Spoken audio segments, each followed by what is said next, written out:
nek bocah niku disrawungke papan sing apik, bakal dadi bocah sing apik. Nek bocah niku papak srawungke papan sing ora apik, bakal dadi ora apik. Lah, Pandhawa mangko srawunge ya cilik karo Pendhita karo Brahmana ing mapana ning alas.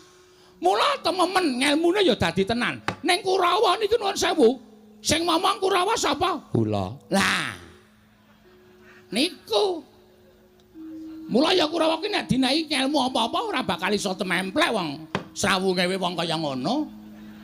Lha sampean nyalahke aku. Ora nyalahke sampean. Ning nyatane kula niku ya wis momong Kurawa kanthi apik-apik. Lah kok sampean ngunekke kula ora jegos momong para sata Kurawa. Kula ora ngunekke ora jegos.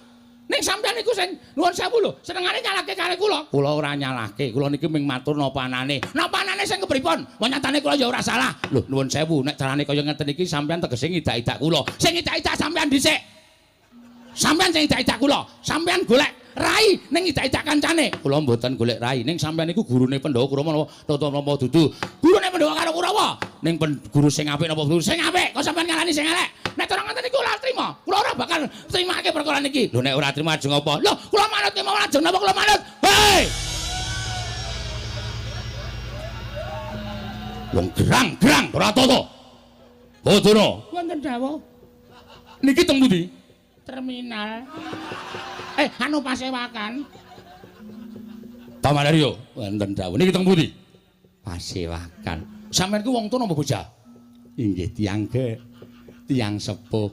Nek wong tuwa kudune ngerti tatanan. Ratu nedeng sine kok sampeyan teng slumong sampeyan dhewe. Syukur. Sing ora marahi senengane kok sing marahi nek ora marahi ora. Nek ra dunekke aku ya ora bakal males. Ae senengane marahi nek wong dene apik-apik kok ora duwe. Sampeyan niku sing kula niki wis meneng-meneng kok. Sampeyan niku kula ya ora meneng kok. Sampeyan niku ora. Wela, nggih nggih.